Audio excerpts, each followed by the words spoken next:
Buenas noches con todos.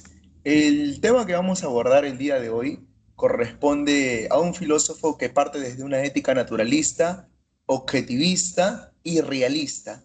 Ahora, vamos a poder explicar primero esos términos. ¿Qué significa objetivista? ¿Qué significa naturalista y realista? A ver, primero, el filósofo que vamos a ver el día de hoy se llama así, Bernard Williams, que en realidad tiene un nombre más largo, ¿no? Miren, aquí está el nombre más largo en esta obra que tengo acá. El nombre más largo fue Sir Bernard Arthur Owen Williams. Es un filósofo estadounidense, ¿no?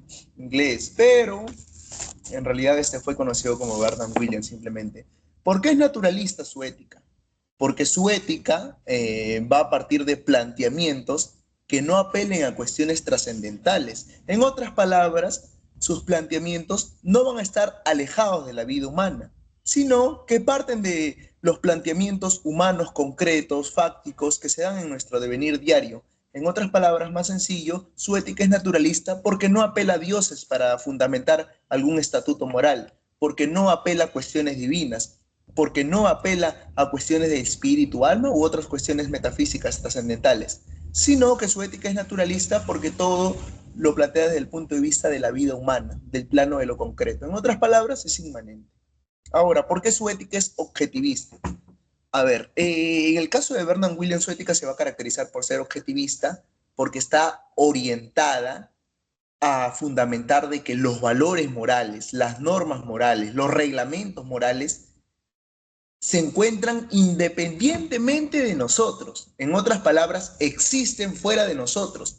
No sé si en algún momento ustedes habrán escuchado esta idea de que la moralidad es una cuestión subjetiva, de que lo bueno, lo malo, lo justo, lo injusto, lo correcto, incorrecto, es una cuestión del individuo. O sea, algo es injusto porque lo hizo un individuo, pero en realidad Bernard Williams va a estar en contra de esas medidas. ¿Por qué? Porque para Williams más bien la moralidad existe de manera objetiva en la realidad. ¿Cómo? Hay fenómenos morales que pueden demostrar ello, que pueden explicar ello. Uno de ellos, por ejemplo, Bernard Williams ya lo va a plantear en un famoso libro llamado Vergüenza y Necesidad, que la vergüenza, por ejemplo, es un fenómeno moral. Por ejemplo, cuando quebrantamos, es un fenómeno moral universal, ¿no? Que existe prácticamente en todas las culturas, ¿no? Por ejemplo, cuando tal vez mentimos en algún momento, y nos pescan esa mentira. ¿Cómo nos sentimos? Nos sentimos como que avergonzados, un poco frustrados y todo ello. Eso no es algo que solamente dependa de una cultura, de una civilización, de un pueblo, de una nación, sino Williams va a decir de que es algo que realmente depende de absolutamente de cada cultura. O sea, cada cultura ya viene como, nace de manera innata con determinados valores, a indignarse ante la mentira, a indignarse ante la injusticia, etcétera. Por ello que él plantea una ética objetivista. En otras palabras, hay valores universales que existen. ¿Dónde existen? Independientemente de nosotros. Se encuentran ahí independientemente de nosotros, fuera de nuestra conciencia, fuera de nuestro yo. En otras palabras, en la realidad. Por eso que su ética también es objetivista y realista. ¿Realista por qué? Porque bueno, como dije hace un momento, no va a apelar a dioses, a cuestiones del alma y todo ello, sino que va a partir de la realidad concreta, de la realidad fáctica. Por ello, la ética de Williams se le puede definir con esas tres características: objetivista, realista y naturalista. Además, debemos tener en cuenta que Williams fue un objetivista moderado. Ahora tú me dirás, profesor, ¿cómo es eso de un objetivista moderado? Ah, ya, mira. Lo que pasa es que, ¿has escuchado en algún momento el término radical? Una persona radical, ¿a qué te suena? ¿A qué es una persona que sus ideas la lleva al límite, la lleva al extremo? Por ejemplo, una persona radical, a ver, pongamos un ejemplo, Hitler en la Segunda Guerra Mundial, sus ideas la llevó al extremo, y que tanto así que aquella persona que pensara diferente era asesinada. En la Revolución Francesa, otro ejemplo, ¿no? Pero eso es un radicalismo desde el punto de vista político. Pero te lo pongo como ejemplo para que se pueda entender. Un radical es aquella persona que lleva sus ideas al extremo, al plano máximo. En cambio, Williams era un objetivista moderado. En otras palabras, él creía de que si bien es cierto, la moral existe objetivamente en la realidad, pero él no afirma con certeza de que esto es algo que se debe dar sí o sí. Esto no es algo que se debe enseñar de manera obligatoria, no, sino que lo deja como abierto, lo deja abierto a debate, a que, bueno, puedan venir otros filósofos posteriormente y refutar esas medidas. Hasta ahí, bueno, lo que he comentado es simplemente una pequeña introducción a lo que vamos a ver el día de hoy. la ética naturalista de Williams, pero espero que haya quedado claro. A ver, Williams tiene dos obras muy interesantes y muy bonitas que son las que pueden ver plasmadas ahí, La ética y los límites de la filosofía, que es el libro que tengo acá, que me voy a basar como referencia bibliográfica porque, bueno, ya la mitad del libro lo tengo leído. Y aquí está otro libro muy interesante que se llama aquí Introducción a la ética. Listo. Aquí he puesto dos libros más que, bueno, son de la editorial Fondo Editorial Cultura Económica y que son libros muy interesantes, ¿no? Por ejemplo, en esta obra, El sentido del pasado, que pueden apreciar aquí en la diapositiva, que dice aquí El sentido del pasado, ensayos de historia de la filosofía, ahí Bernard Williams hace una especie de análisis de cómo muchas veces las personas intentan juzgar la moralidad de, por ejemplo, determinadas culturas de la antigüedad, por ejemplo, de Grecia, Roma, etcétera, desde su presente, desde su presente. En otras palabras, ¿qué diría Williams? Que para juzgar algo debemos juzgarlo desde ese tiempo, desde ese contexto en el cual se vivió. Y no deberíamos de juzgar algo desde nuestro presente, con otro tipo de valores, otro tipo de mirada, otro tipo de percepción que tenemos de la moralidad. Williams, en otras palabras, propondría ser una especie de anacronismo, ¿no? Si vamos a juzgar algo del pasado, tenemos que acentuarnos, en otras palabras, en la mirada de esa época, en el contexto de esa época, en la situación histórica, en la coyuntura social de esa época, para poder entenderlo. Y no juzgar simplemente desde los valores que tenemos hoy en día, ¿no? Por ejemplo, no se le podría juzgar a Aristóteles de machista, ¿no? ¿Por qué? Porque ni siquiera existía ese término en esa época. Ah, ya. Y esto es lo que analiza Williams en esta obra, El sentido del pasado. Y bueno, tiene otra obra aquí muy interesante, en el principio era la acción. A ver, miren, el día de hoy vamos a tener una parte 2 de este filósofo Bernard Williams, pero el día de hoy vamos a tocar una introducción a su pensamiento para comprender un poco más por qué es que pensaba como pensaba, por qué es que entendía la realidad como la entendía. Vamos a ver tres tópicos. El primer tópico que vamos a ver es el hombre amoral, el segundo tópico que vamos a ver es contra el subjetivismo y el tercer tópico que vamos a ver es lo bueno. Y pensaba abordar un punto más que es el punto arquimédico, pero ya lo vamos a dejar para otra ocasión. Pero estos son los tres puntos que vamos a abordar el día de hoy. El hombre moral contra el subjetivismo y lo bueno. Listo, comenzamos. Esa es la estructura, a ver. Primero una introducción, a ver, una introducción a su pensamiento. Siempre es bueno tener un poco, cuando tú abordes un filósofo, siempre es bueno tener en cuenta las categorías o los conceptos con las cuales el filósofo maneja su pensamiento, con las cuales el filósofo va a expresar sus textos, sus obras, etc. Siempre es bueno tener en cuenta ello. Para eso siempre es bueno hacer una introducción, ¿no?, al pensamiento del filósofo, para tener en cuenta qué categorías y conceptos va a manejar. Primero, que es un filósofo del siglo XX, que cuestionó las teorías morales tradicionales. A ver, ¿cómo es eso, profesor, de que cuestionó las teorías morales tradicionales? A ver, vamos por partes. Lo que sucede es que a lo largo de toda la historia de la filosofía ha habido teorías morales que han predominado. A ver, te comento una de ellas. Por ejemplo, la teoría de la ética formalista de Immanuel Kant. O, por ejemplo, las teorías consecuencialistas que plantean el utilitarismo de John Stuart Mill. Ah, ya. En otras palabras, Bernard Williams va a ser un crítico ¿de qué? De las teorías morales tradicionales. Teorías como qué, como la ética formalista y deontológica de Kant y como la ética utilitarista de John Stuart Mill. Ahora, tú me dirás, profesor, ¿y por qué Bernard Williams va a cuestionar las teorías morales tradicionales? Ah, ya. ¿Te acuerdas que te mencioné hace un momento de que Bernard Williams es un filósofo naturalista? En otras palabras, es un filósofo que no va a intentar apelar a sistemas abstractos, no va a intentar apelar a sistemas complejos o ideas que salgan fuera del mundo. Ah, ya. ¿Qué es lo que dice Bernard Williams? Por ejemplo, una crítica que le realiza al kantismo, a la ética kantiana, Bernard Williams, es que dice de que Kant, por ejemplo, para establecer sus teorías o planteamientos éticos, apela mucho a la idea de racionalidad, de racionalidad. Y Bernard Williams le dice a Kant en sus escritos, así más o menos estoy parafraseando un poco, pero le dice a Kant en sus escritos que en realidad la vida no solamente puede entenderse desde el punto de vista racional.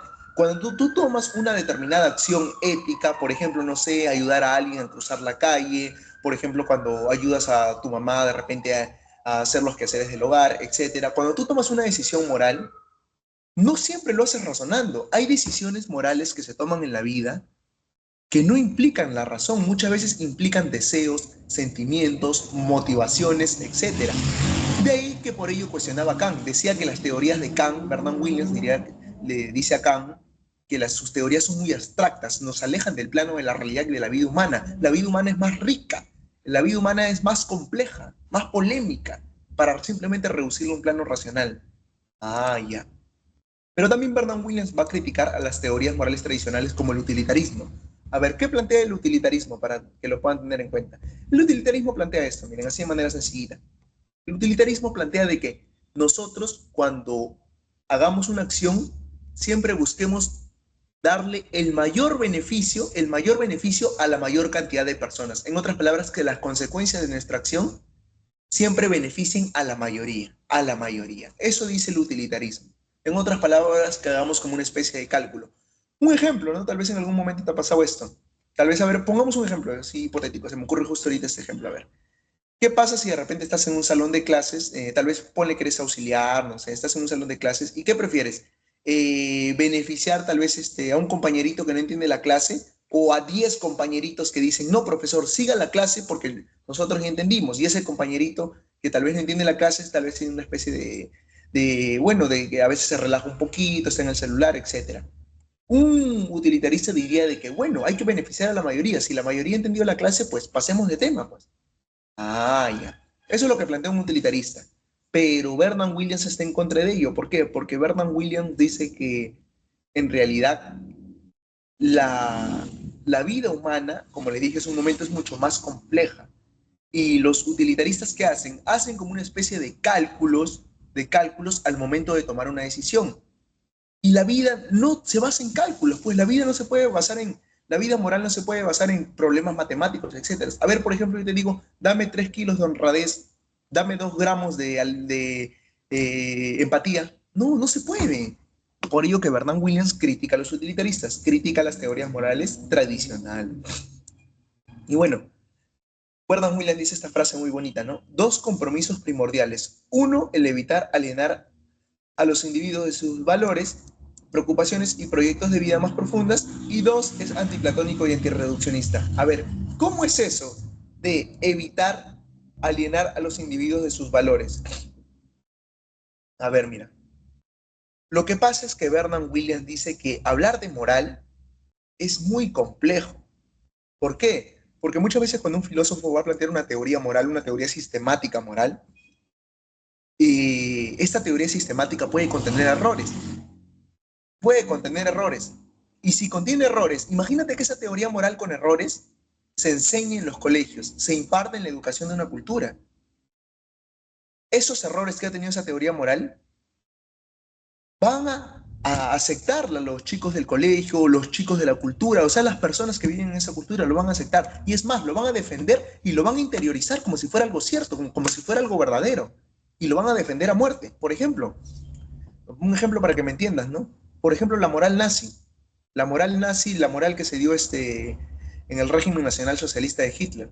La gente lo defendía a muerte, lo defendía a muerte. O sea, creían que lo que hacía Hitler estaba en lo correcto, creían que los campos de concentración, cuando metían a los judíos, gitanos, etcétera, homosexuales, creían que estaban en lo correcto. O sea, defendían ese tipo de moral.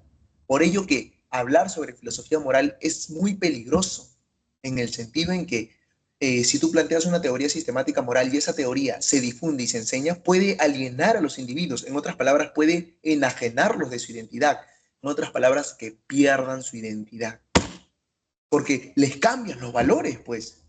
Les cambias esa forma de valores, normas, estatutos, reglamentos de vida con las que ellos nacen. En otras palabras, estaría como modificando su conciencia. Por ello que Bernard Williams dice que es algo muy peligroso. Podrías alienar sus valores, sus preocupaciones y sus proyectos de vida más profundos. Bernard Williams es antiplatónico y antirreduccionista. A ver, ¿qué es eso de antiplatónico y antirreduccionista? A ver, lo que pasa es que, bueno, lo antiplatónico sí se entiende, pero lo voy a explicar. ¿Qué significa? En contra de Platón. Bernard Williams va a ser un filósofo muy influenciado por la filosofía de los clásicos, de Platón, de Aristóteles, de Sócrates, etcétera. Pero va a ser antiplatónico ¿en qué sentido? Va a ser antiplatónico ¿por qué? Porque recuerda que Platón creía de que existen otros valores universales, pero fuera de este mundo, de que en este mundo todas las cosas son aparentes y que lo verdadero son los valores universales que existen en otro mundo, una justicia en sí, una belleza en sí, un bien en sí. ¿Y dónde se encuentran esos valores fuera del mundo? Dice Platón. Ya, Bernard Williams está en contra de esa ética trascendentalista. Bernard Williams dice que más bien no, soy antiplatónico en el sentido en que no cree que los valores tengan que encontrarse fuera del mundo, sino que los valores parten de una cuestión natural, forman parte de la vida humana. Ah, ya, por eso que es antiplatónico. Y antirreduccionista, ¿por qué? Porque cree de que muchas veces los valores, la moral, la filosofía moral, involucra una especie de riqueza intelectual. A ver, ¿cómo es esto de riqueza intelectual? Lo que pasa es que muchas veces cuando hablamos de empatía, cuando hablamos de honradez, de templanza, santidad y otro tipo de valores que se pueda plantear en filosofía moral, en realidad involucran cosas mucho más profundas de lo que parecen. Por ejemplo, cuando yo te pregunto qué es el bien, a ver, dame una respuesta. Como que el tema es muy complicado. ¿Qué es el bien? O sea, realmente lo que quiere decir Bernard Williams es que todas estas cuestiones de filosofía moral y de ética no se pueden reducir simplemente a determinados sistemas de pensamiento, por ello que es antirreduccionista. Él plantea de que la vida humana es mucho más rica, mucho más compleja, y en ese sentido no se puede reducir a simplemente una teoría, o se puede reducir a 2, 3, 4, 10, 20 libros de ética, o si sea 100, 200 libros de ética. No, no se puede. La vida humana es mucho más compleja que eso. Ah, ya. Por ello, mira lo que dice, escribir sobre moral es arriesgado, porque uno puede poner sus propias limitaciones. En otras palabras, ¿qué te está diciendo? Que muchas veces cuando uno va a escribir sobre filosofía moral y sobre aspectos éticos, uno pone sus limitaciones ahí. En otras palabras, cuando tú vas a escribir sobre filosofía moral, puedes poner tu punto de vista, puedes poner tus sentimientos, puedes poner tus emociones plasmadas ahí. Y pareciera que no están ahí, pero lo están muchas veces. Tus lectores, aquellos que te leen, se pueden dar cuenta de ello. Y es más, como te dije hace un momento, ¿qué tal si ese planteamiento erróneo sobre filosofía moral se difunde? Y hay personas que lo siguen al pie de la letra. O sea, tus errores los van a seguir al pie de la letra también. Ah, ya. Por ello que escribir sobre moral es arriesgado, porque uno puede poner sus propias limitaciones. Y dos, si se toma en serio el planteamiento, puede confundir o extraviar a la gente de sus asuntos de importancia. En otras palabras, podrían aceptar esa teoría moral equivocada, podrían aceptarla como si fuera la verdad absoluta. Por ello que es muy delicado escribir sobre estos temas de ética y de moral. Antes a la filosofía moral se le juzgaba por moralizar y ahora porque evita los temas morales controversiales e importantes. A ver, ¿qué es eso de que a la filosofía moral se le juzgaba por moralizar? A ver, ejemplo para que se me entienda. Por ejemplo, en la ética de los griegos, bueno, en el concepto de los griegos, muchas veces, yo sé que tú recuerdas los libros de Platón, de Aristóteles, ¿no? ¿Qué es lo que hacía Platón? Intentaba moralizar a las personas, diciéndole de que existe un bien en sí mismo, de que existe una justicia en sí mismos. ¿Qué es lo que hacía Aristóteles con su ética Nicómaco? Decía de que las personas deberían guiar su vida por medio de virtudes, por medio de valores. En otras palabras, estaban intentando moralizar al individuo. ¿Por qué? Porque había un grupo de personas llamadas los sofistas que decían de que todo es relativo, de que el bien y el mal no existen, son cuestiones que dependen del individuo y de la cultura. Pero tanto Platón como Aristóteles intentaban moralizar a los ciudadanos. Ah, ya. En ese sentido, la filosofía moral antes se le juzgaba, ¿por qué? Por moralizar a los individuos. Pero ahora, hoy en día, siglo XX, que fue el tiempo en el que vivió Bernard Williams, ahora se le juzga porque evita los temas morales controversiales e importantes. En otras palabras, ¿qué está diciendo? De que hoy en día ya no se toca estos temas de los valores, ya no se toca estos temas de las normas, los reglamentos, de cómo mejorar al individuo, de cómo tener una mejor vida. No, ya no se toca esos temas, ya no se toca esos temas controversiales e importantes. ¿No te das cuenta de que hoy en día a la gente, es más, ni siquiera le interesa la moral, ni siquiera le interesa aprender temas sobre ética? Le interesa otras cosas, siglo XX, siglo XXI. O sea, ya no le interesa. Por ello que Bernard Williams cree que es algo muy preocupante, ¿no? Algo muy controversial. Ahora se evita los temas morales, controversiales, importantes, cuando más bien es algo que debería estar de debate, es algo que se debería de tocar más concurrentemente, ¿no? y más todavía en los centros educativos. Pero bueno, hasta ahí, ¿alguna duda? Bueno, creo que todo claro, ¿verdad? Si es que hay alguna duda normal, pueden levantar la manito o escribir en el chat. Pero en otras palabras, eso es la filosofía moral de Williams, su filosofía moral y sus planteamientos éticos. Ahora sí, pasemos a la cuestión del hombre amoral. ¿Qué es eso del hombre amoral? A ver. En realidad, el término amoral, prefijo a, significa sin. En otras palabras, un hombre sin moral. Ese es uno de los temas que le va a preocupar mucho a Bertrand Williams. ¿Realmente existe un hombre amoral? O sea, ¿existe un hombre que no tenga moral? ¿O todos ya estamos inmiscuidos en la moralidad por el simple hecho de vivir en una sociedad? ¿O todos ya estamos en el terreno de la moral por el simple hecho de estar habitando una civilización, por el simple hecho de haber nacido, no en una cultura? Ah, ya. Eso le va a preocupar a William. Mira, y William comienza preguntándose con ese interrogante. Mira, esta pregunta, a partir de esta pregunta, vamos a poder ver qué es lo que opinaría un hombre moral. A ver. Yo habría de hacer algo. Imagínate esta pregunta, o sea, yo habría de hacer algo, o sea, este interrogante, yo habría de hacer algo, tiene dos respuestas según Bernard Williams. Ese interrogante, o sea, yo habría de hacer algo en una determinada situación moral X, o sea, en una determinada situación moral X. Yo habría de hacer algo, mira, hay dos respuestas. La primera respuesta es una respuesta más nihilista. La primera respuesta dice así, uno, nada tiene sentido, denme una razón. Hay dos formas de responder esta pregunta. Yo habría de hacer algo. Hay dos formas de responder esta pregunta. La primera respuesta es esta. No, nada tiene sentido. Yo no puedo hacer nada. En otras palabras, esta respuesta que manifiesta, o sea, nada tiene sentido. ¿Qué está pidiendo? Está pidiendo una razón, un sentido para poder hacer algo, para poder actuar, para poder llevar a la praxis, a la acción ello. O sea, yo habría de hacer algo, pero él responde, nada tiene sentido. En otras palabras, esta persona, ¿qué estaría dando a entender? Como una especie de derrota ante la humanidad, de fracaso ante la humanidad, porque ha perdido su moralidad, ¿no? Está como en una especie de nihilismo, vacío, en una especie de existencialismo, ¿no? Esa sería la primera respuesta, de que a esta persona no lo mueve algo, o sea, como que ha perdido ese sentido. Y en otras palabras, estaría más cerca del suicidio que en realidad de poder afrontar un dilema moral, ¿no? Y dos, se podría responder esta pregunta de esta manera, con otra pregunta. ¿Por qué yo debería de hacer algo? O sea, si ponle una situación moral X, ¿no? Por ejemplo, no sé, imagínate que alguien está cruzando tal vez la calle, un viejito, un invidente, etcétera. O sea, la primera respuesta sería esto, una respuesta nihilista. Nada tiene sentido, denme una razón. O sea, una respuesta deprimente, ¿no? Pero la segunda respuesta es más interesante porque dicen, o sea, ¿por qué yo debería de hacer algo? ¿Por qué yo debería de ayudar a esa persona a cruzar la pista? ¿Por qué? O sea, ¿por qué? Dame una razón, dame un motivo. Explícame por qué. Ah, ya. Y bueno, ¿qué es lo que dice Bernard Williams? Incluso darle una respuesta racional en el segundo caso, incluso darle una respuesta racional en el segundo caso, no es suficiente. Necesita motivaciones reales. ¿Sabes a qué está haciendo referencia Williams en este contexto?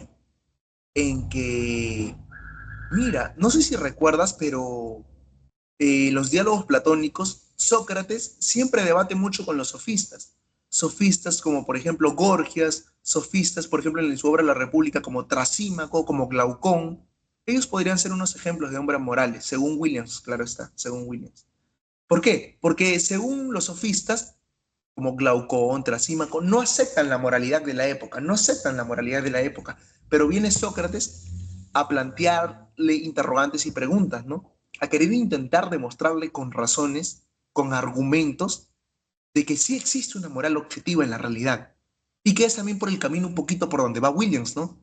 Un camino un tanto socrático, ¿no? Intentar demostrar de que sí existe una moral objetiva en la realidad. Por ello que se plantea estas preguntas, ¿no? En el segundo caso, si un vendría como una especie de sofista y preguntaría por qué debería yo de hacer algo, darle una respuesta racional no es suficiente.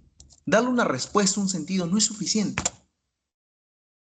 ¿Por qué? Porque en realidad este ser humano para actuar moralmente necesita motivaciones reales, necesita preferencias, necesita algo que nazca dentro de él para actuar moralmente, correcto.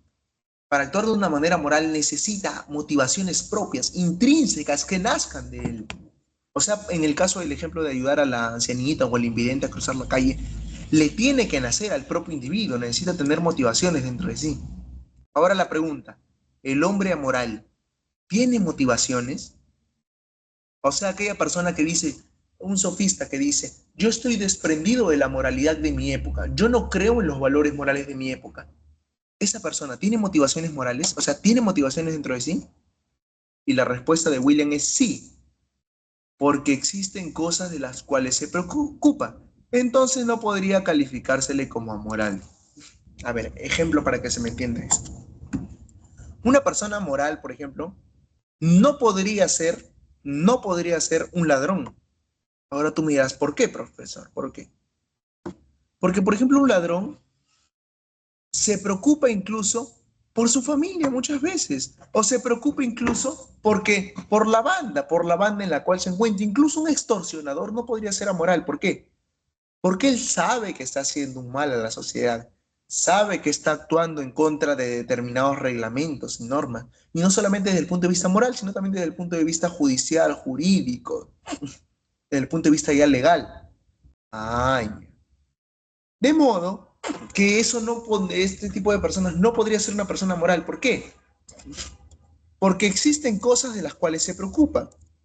Existen cosas de las cuales se preocupa. Por ejemplo, el extorsionador se preocupa al menos de sus compañeros extorsionadores. Se preocupa al menos de él mismo. Se preocupa del mismo, que come y todo ello. Entonces vive bajo unas determinadas reglas morales.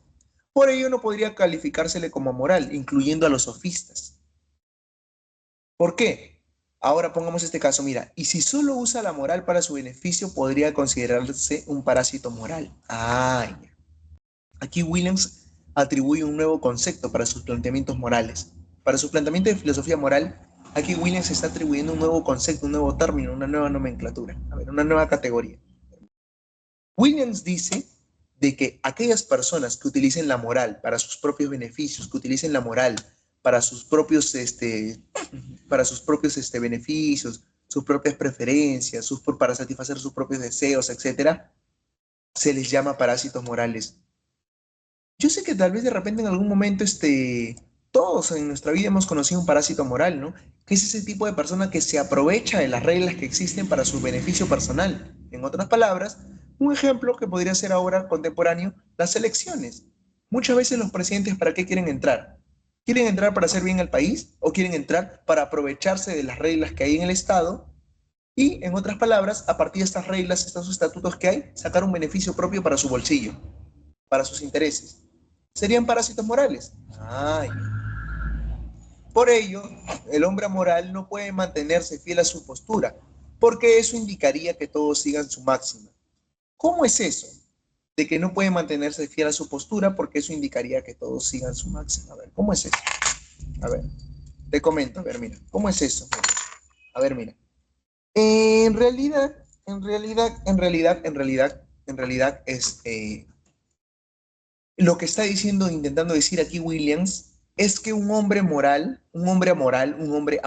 que dice ser amoral, que dice no tener moral y que dice desprenderse de todas las reglas o normas morales de la época, en realidad no es tan amoral como él plantea. ¿Por qué? Porque tal vez, imagínate, porque tal vez un hombre moral, imagínate, es una persona que dice esto, mira, a ver, te lo voy a poner como ejemplo. Yo miento siempre, pues yo miento siempre. O sea, la persona moral, como no cree en las normas morales, miente siempre. Pero si a él le mienten, se molesta. Pero si a él le mienten, se molesta. Pero si a él le mienten, se molesta. Si a él le mienten, se molesta. Si a él le mienten, se molesta. En otras palabras, ¿qué pasaría? ¿Qué pasaría en ese caso que te pongo? En teoría, el hombre amoral dice que se puede desprender de la moral de la época. Pero en la práctica, no se puede desprender de la moral de la época. ¿Por qué? Porque él mismo miente a los demás, pero cuando le mienten se molesta, se frustra. Se frustra. Ahora, en base al ejemplo que te he puesto,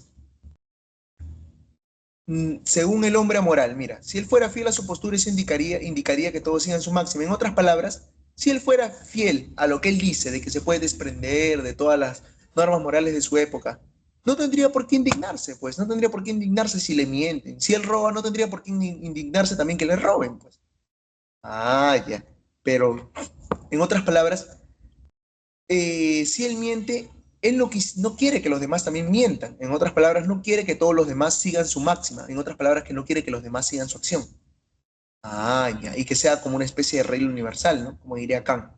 Y las consecuencias serían nefastas. Pues imagínate que todos en la sociedad mintieran, todos absolutamente en la sociedad en la cual vivimos son personas no honradas, deshonrados, todas en la sociedad sean totalmente injustas, etc. Entonces las consecuencias serían nefastas si todos siguieran la máxima del hombre amoral. Ay. Ahora, ¿el hombre amoral se preocupa por alguien? Esta pregunta. ¿El hombre amoral tiene metas y deseos?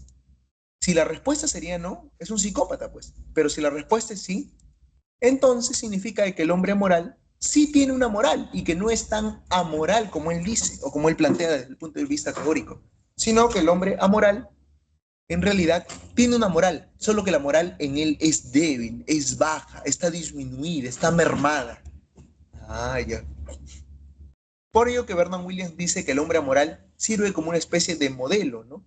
De modelo, para entender de que son personas en el que la moral está muy baja en ellos.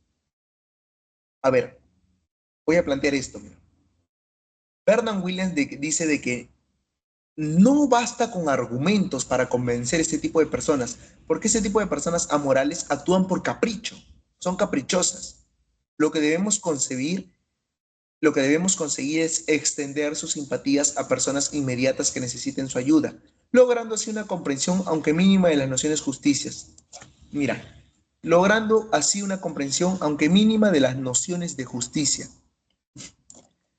¿Qué es lo que está intentando decir aquí Williams? Mira, en otras palabras, ese hombre amoral que dice de que no necesita las reglas, las normas de la sociedad, en el fondo sí las necesita para poder vivir. Porque él se indigna cuando le mienten, él se indigna cuando le son injustos, pero a él sí le gusta ser injusto, pero a él sí le gusta mentir. Ah, ya.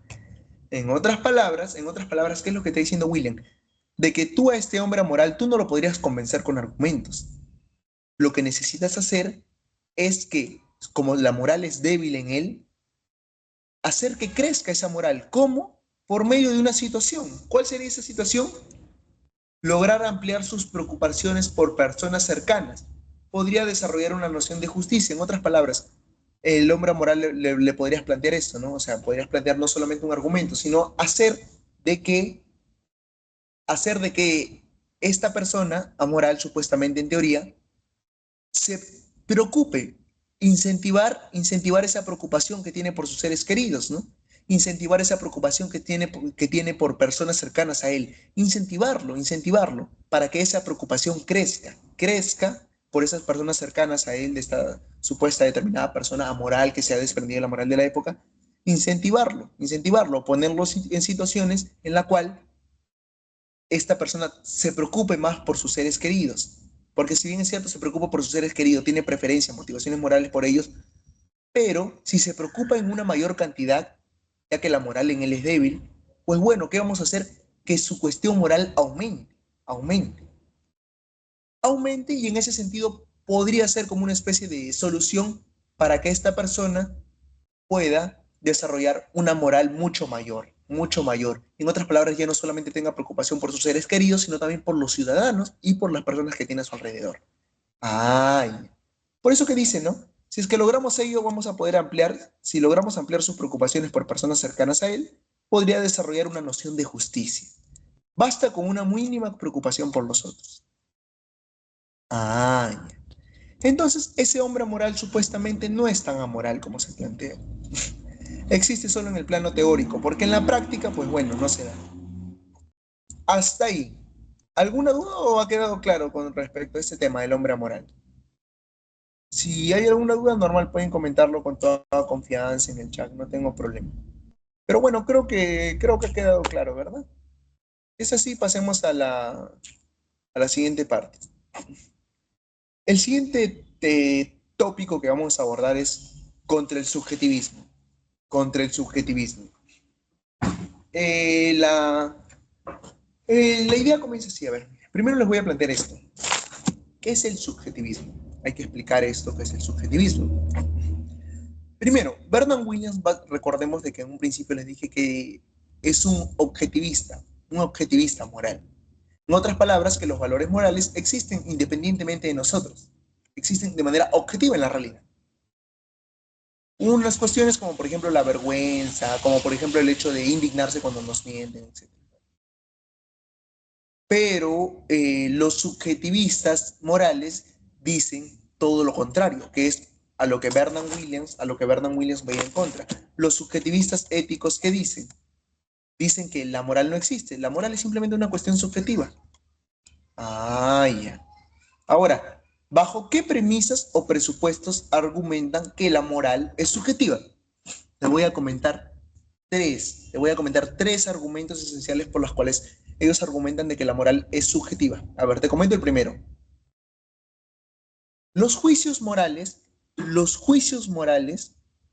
solamente expresan sentimientos o actitudes personales. Los juicios morales solamente expresan sentimientos o actitudes personales. Parten de esta noción, parten de este primer argumento.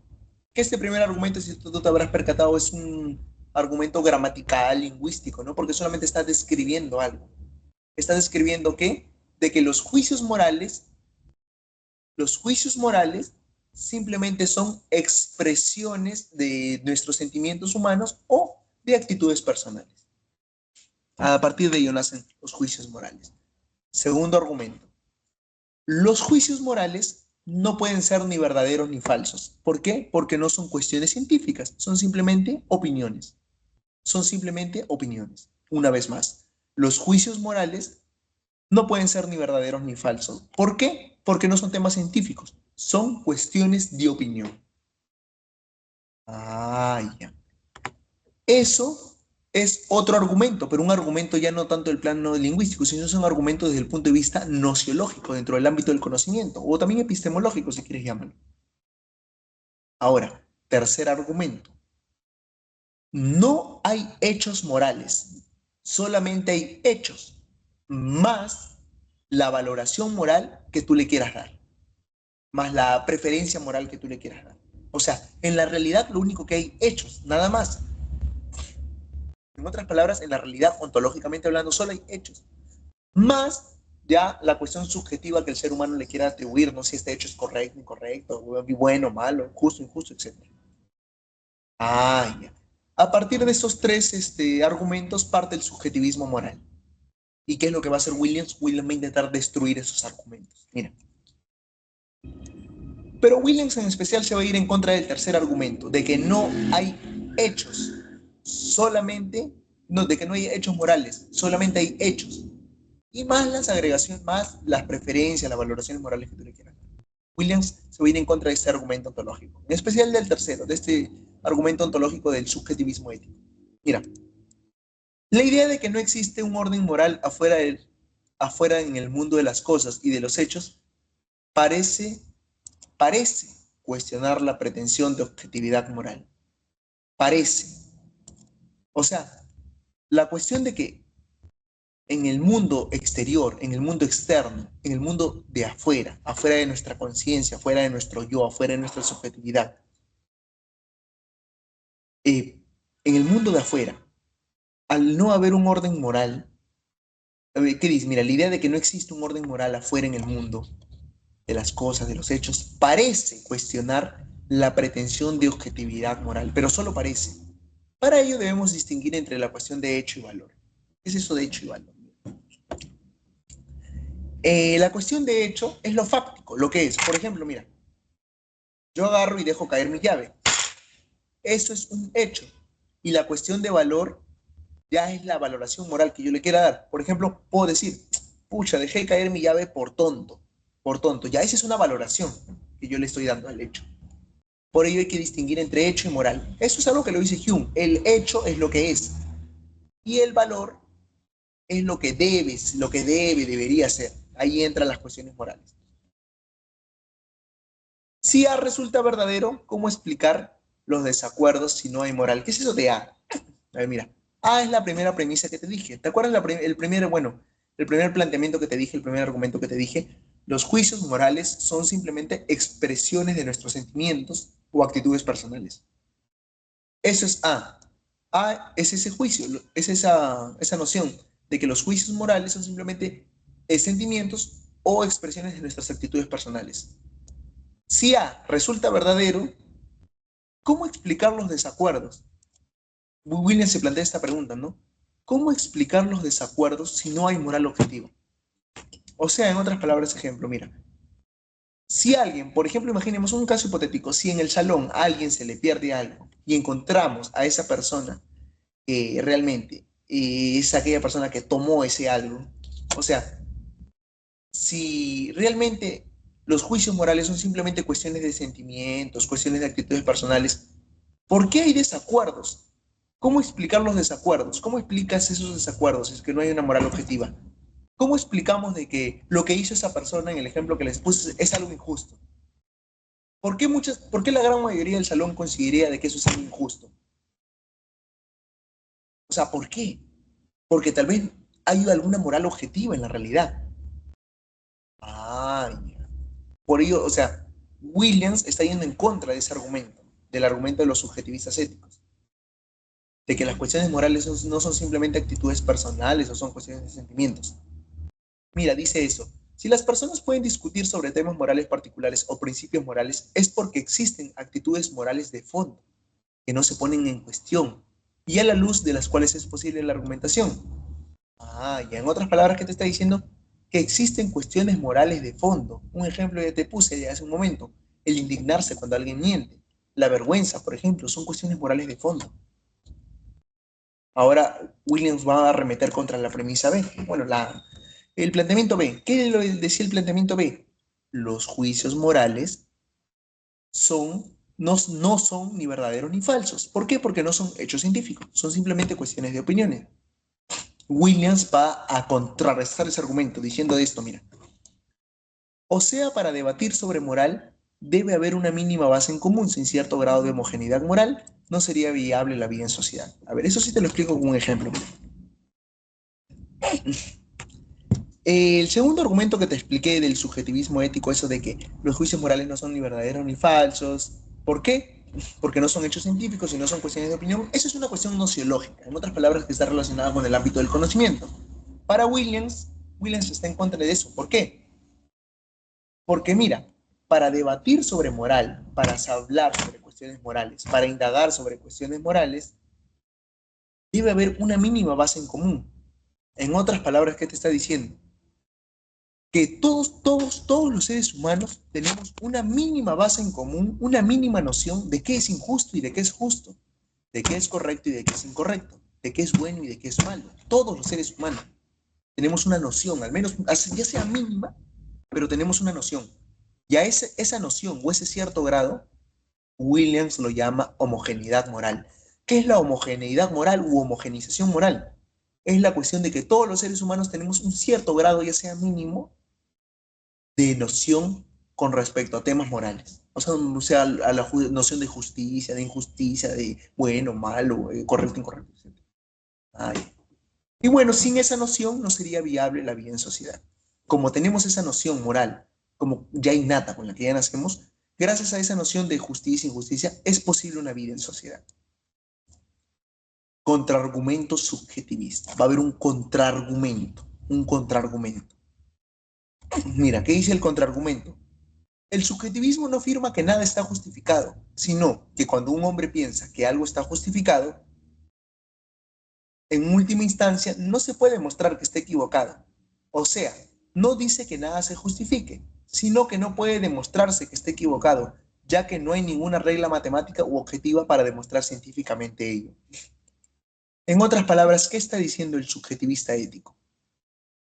Que los hechos científicos, las cuestiones científicas son más firmes. ¿Por qué? Porque están sustentadas en la matemática. En cambio, al hablar de moral, no están sustentados en cuestiones matemáticas. Como te dije hace un momento, yo no puedo decirte dame 3 kilos de honradez, dame 300 gramos de honestidad. No puedo. Y ese es un contraargumento que utilizan los subjetivistas. Ah, ya. Mira, ¿qué más dice? El hecho de que la ciencia es más sólida que la moral, esto dice Williams, esto dice Williams. Williams responde al contraargumento, dice, el hecho de que la ciencia es más sólida que la moral no justifica objetivamente elegir la ciencia por encima de la moral.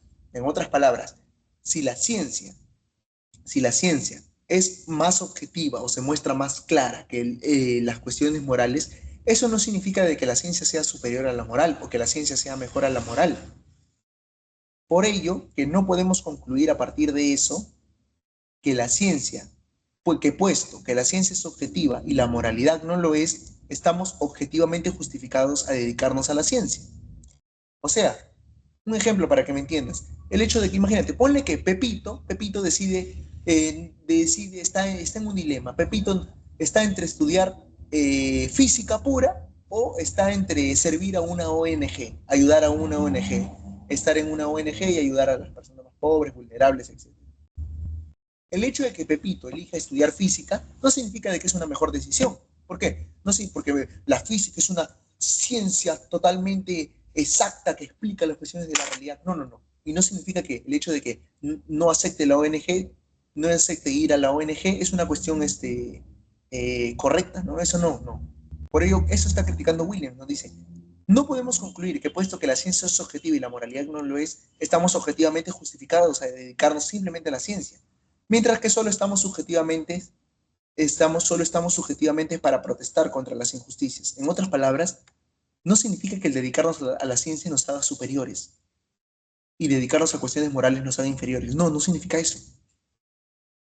Sino que las justificaciones para dedicarse a asuntos objetivos no son justificaciones objetivas para dedicarse a esos asuntos. En otras palabras, ¿qué está diciendo William? Que, que los subjetivistas, cuando dicen de que la ciencia es mejor que la moral, esa cuestión no es una, el hecho de que la ciencia sea objetiva, la justificación de ello no significa que sea objetiva. Ah, ya. Por ello, las justificaciones para dedicarse a asuntos objetivos no son justificaciones objetivas. En otras palabras, las justificaciones para dedicarse, en el caso que les puse de Pepito, que decide estudiar física y no decide irse a la ONG para ayudar a las personas más vulnerables, no significa de que lo que ha hecho Pepito significa que es lo más correcto, es lo más justificado. No, no, no. El hecho de que tal vez, por ejemplo, haya elegido la ONG también es una decisión, bueno, una decisión aceptada, correcta, ¿no? No tiene por qué ser de menor valor. Ah, y eso es lo que está justificando William. Las justificaciones para dedicarse a asuntos objetivos no son justificaciones objetivas para dedicarse a esos asuntos. En otras palabras, si tú te dedicas a una carrera científica y no a ayudar a las personas, no significa que esa persona sea superior o sea mejor. Ay, ejemplo, mira, un joven duda entre estudiar física o unirse a un ONG para luchar contra la pobreza. El error es pensar que elegir física es más correcto, más lógico, porque la física estudia hechos objetivos y reales. O sea, la ciencia te dice cómo funciona algo, no te dice qué debe importar. A eso se le conoce como la falacia de los bueyes gordos. Esto es lo que dice Williams. No puedes derivar una justificación objetiva solo por preferir los científicos. Ejemplo, mira, ¿en qué consiste la falacia de los bueyes gordos? O sea, para dirigir por ejemplo, subirte a una carreta en la que están dirigiendo güeyes gordos, tú no necesitas ser gordo. Por ejemplo, para hablar de cine y de películas, no necesitas ser director de cine. Para hablar de fútbol, no necesitas ser un especialista en fútbol. A eso se le conoce la falacia de los güeyes gordos, porque hay mucha gente que dice que, ¿sabes qué? Para hablar de determinado tema, tú tienes que estudiar con respecto a algo de ese tema, y no necesariamente es así. ¿Qué es lo que dice Williams? No puedes derivar una justificación objetiva solo por preferir lo científico. No es en modo alguno verdad que porque los hechos sean como son, no tengamos más remedios que llegar a algún acuerdo en las creencias factuales. Los hechos pueden estarnos ocultos. Mira, mira, mira lo que está haciendo aquí Williams. Dice que los hechos pueden estar más ocultos. En otras palabras, ¿qué está haciendo referencia? Está haciendo referencia a Kant. Kant recuerda que decía, Kant decía de que conocemos los hechos en bruto tal y como son. No, Kant decía de que conocemos los hechos tal y como son para nosotros, conocemos los hechos como apariencia, como fenómeno, pero no conocemos los hechos tal y como son en sí mismos. Por ello, William utiliza este argumento de Kant, ¿no? No es en modo alguno verdad que porque los hechos sean como son, no tengamos más remedio que llegar a algún acuerdo de creencias factuales. Los hechos pueden estarnos ocultos. En otras palabras, que los hechos no simplemente son cuestiones 100% objetivos, sino que de repente puede que haya alguna cuestión más interna de los hechos que no conocemos. Ah, ya. Mira, ahora hay un contraargumento de un subjetivista. ¿Qué dirían los subjetivistas?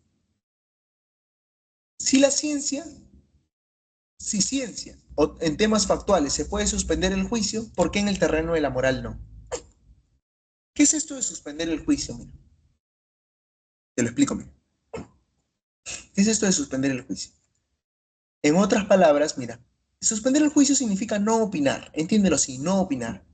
Si en ciencia, en algunos temas, como por ejemplo la ciencia no opina de Dios, en otras palabras, ¿qué está haciendo? Está suspendiendo el juicio.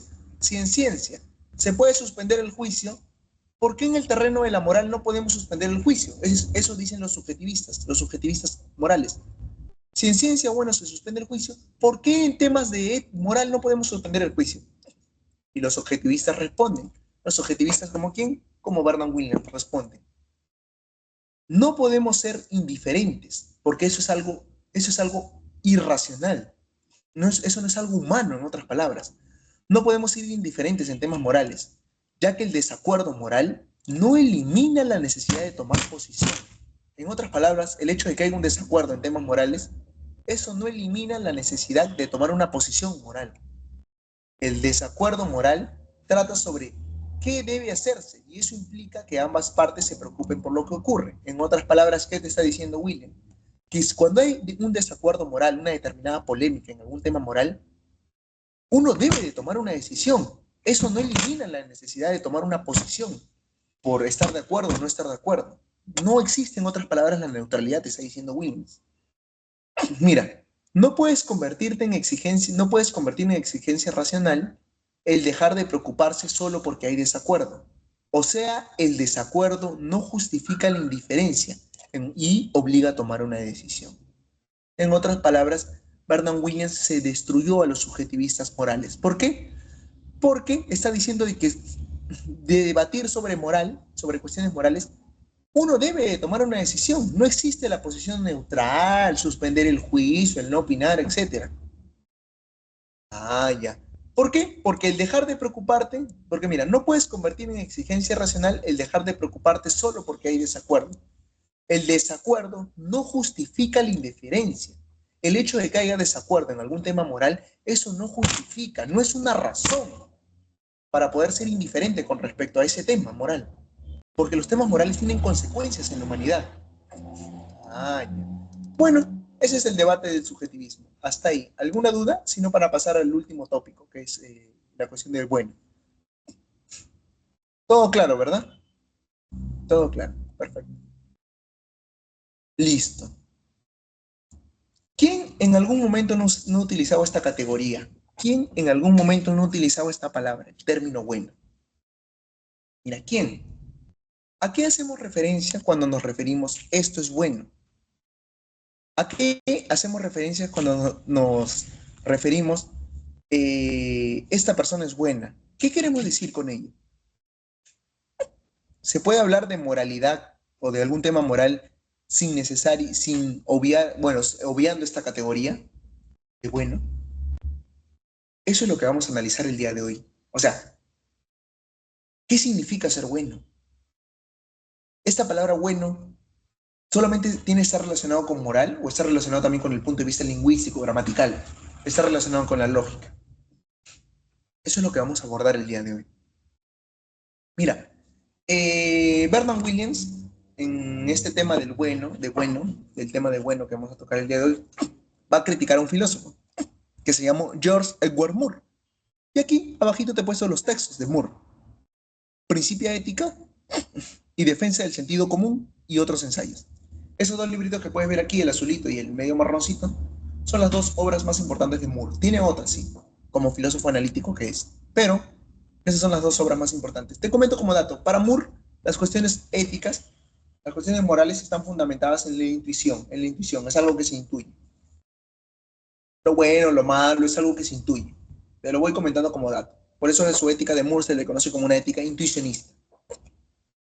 Y aquí arribita hay un texto de un filósofo llamado John Landauer Austin, que tiene un librito como hacer cosas con las palabras, que lo vamos a analizar un poquito aquí también. A ver, ahora sí, comenzamos con la PPT, mira. Vamos a ver. Bueno es un término central, dice Williams. En otras palabras, para hablar de moralidad, es imposible hablar de moralidad si es que no tocamos esta categoría, la categoría de bueno. Por ello que es una cuestión central, importante, primordial. Es algo necesario hablar de esta categoría de bueno. Bueno es central, por eso dice, pero no explica toda la moral por sí solo. Si bien es cierto, hablar sobre bueno es algo importante, algo necesario, pero con la palabra bueno no se puede explicar toda la moralidad. Recuerda que William es un antirreduccionista. En otras palabras, no quiere reducir la moral, es simplemente una cuestión categórica. Mira, cita Aristóteles. Recuerda que Williams puede estar influenciado mucho por los filósofos clásicos. Cita Aristóteles, que dice, Aristóteles decía que bueno se dice de muchas clases, en otras palabras, de muchas maneras, de muchas clases de cosas, que pertenecen a distintas categorías o funciones categoriales. Por ejemplo, yo puedo decir, el buen general. Cuando yo digo la palabra el buen general, ¿a qué estoy haciendo referencia? A que el general es bueno en su ámbito o que también es bueno como padre, que también es bueno como ciudadano. ¿A qué hago referencia cuando digo el buen general?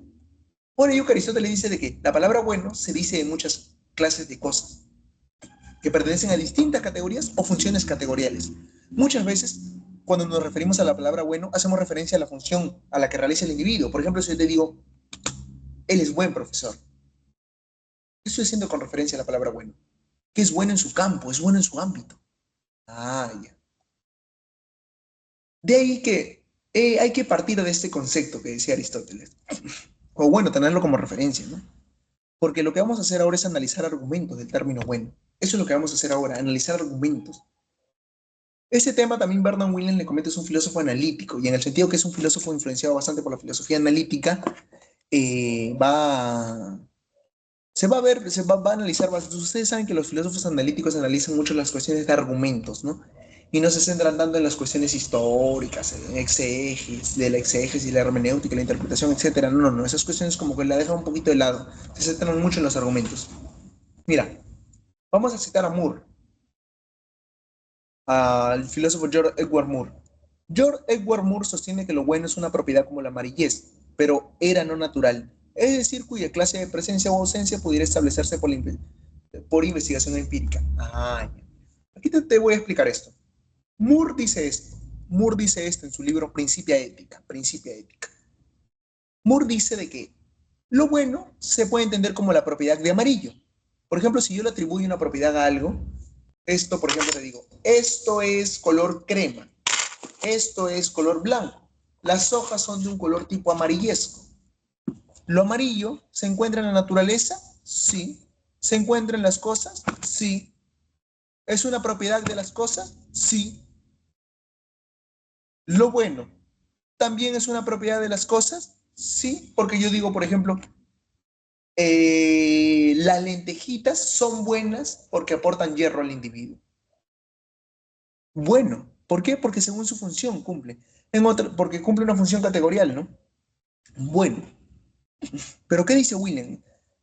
Así como lo amarillo se encuentra en la naturaleza, la palabra bueno se la puedes atribuir a un ente, sí, pero no se encuentra en la naturaleza. En otras palabras, ¿tú ves a lo bueno caminando por la naturaleza, por la calle? No. ¿Qué dirían? Por ello que Moore define a lo bueno como una propiedad de la cual podemos objetivar, hablar, expresar, pero lo define como una propiedad indefinible. Así lo define Moore, muy curioso. Lo bueno es aquello que es indefinible, porque como tiene muchos significados, es una palabra polivalente, polisémica, como diría Aristóteles, lo bueno es algo indefinible y se puede captar o entender de manera intuitiva, diría Moore, el filósofo Moore. Además, no es una propiedad que se encuentra en la naturaleza. De ahí que bueno se define como lo indefinible y lo no natural. No reducir lo moral a lo natural. Falacia naturalista. ¿Qué es esto? Moore hace un muy buen aporte a la filosofía moral. Ahora tú miras, ¿cuál es ese aporte, profesor, que hace Moore a la filosofía moral? Te lo explico. Moore habla de una falacia, conocida como falacia naturalista. ¿En qué consiste la falacia naturalista? Que el hecho de que algo se muestre o se dé en la naturaleza no significa de que eso también se deba aplicar a la sociedad. Un ejemplo para que me entiendas, a ver. O mira, te lo voy a poner aquí más sencillito. A ver, mira. Te lo voy a poner, mira. Falacia naturalista. ¿Qué es una falacia naturalista? A ver, mira. Distinguir entre la cuestión de hecho y valor, mira. Es un error argumentativo que consiste en asumir que algo es moralmente bueno o correcto simplemente porque es natural, o que es malo por ser antinatural. Mira ejemplos, mira. Este medicamento es 100% natural, por lo tanto es bueno y no tiene efectos secundarios. O sea, porque el medicamento te ha hecho bien a ti y tú dices, esto es bueno, significa de que ese medicamento le va a hacer bien a todos, que ese medicamento que te ha ayudado a ti no tiene efectos secundarios. En otras palabras, como normalizar algo. Otro ejemplo para que me entiendas. El hecho de que la esclavitud haya sido visto como algo natural en la antigüedad, ¿significa de que debería haber esclavitud hoy en día? No, ¿verdad? Eso es una falacia naturalista. El hecho de que un hecho se presente en la naturaleza no significa de que ese hecho deba ser atribuido como algo normal, correcto, moral. Ay. Bueno, Moore se percató de ello y eso es algo que aporta Moore a la filosofía moral. Objeción de Williams. Williams le presenta una objeción a Moore. Mira, en muchos casos el término bueno, la terminología bueno, funciona como adjetivo atributivo y no como adjetivo predicativo. ¿Qué es eso de adjetivo atributivo, adjetivo predicativo? ¿Qué es eso? Sencillito, mira.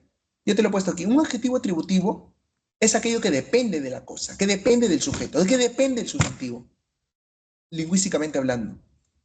Un adjetivo atributivo es aquello que depende del sustantivo, depende de la cosa, depende del sustantivo al cual se está refiriendo. Y un adjetivo predicativo es una propiedad que se puede separar, en otras palabras, que puede ser independiente.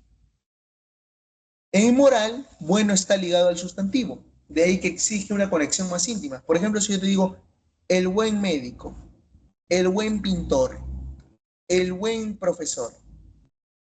Bueno, no lo puedes separar, el buen profesor en esos términos, el buen médico. La palabra buen, bueno, no lo puedes separar de profesor, no lo puedes separar de médico. Ah, ya de ahí que está ligado, está conectado.